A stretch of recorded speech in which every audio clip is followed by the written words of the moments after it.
Grabe nga talaga mag-motivate itong si Katie. Ganyan nga niya talaga pinipili ang mga sinasabi kay Alexa. Pero minsan, talaga nga namang lumalabas na ng kusa ang kanilang relasyon.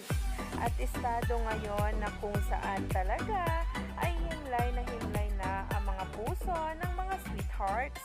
Kaya naman, sabay-sabay nating tingnan at alamin ang nasabing post na ngayon ay nagtitrending na at pinag-uusapan ng maraming ngang netizens at ng mga sweethearts. Narito nga guys, sabay-sabay nating tingnan.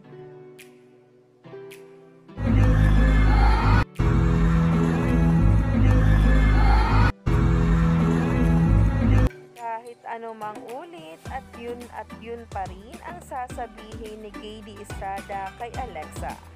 Very consistent at very nga itong attentive dito kay Alexa Ilacad na talagang mas minahal nga ng maraming netizens.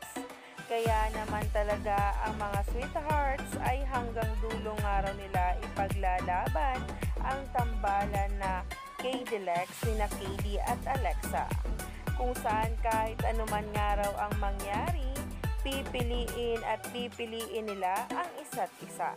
Kaya naman team panatag na ang maraming netizens at mga sweethearts ngayon dahil nga sa mga paayuda.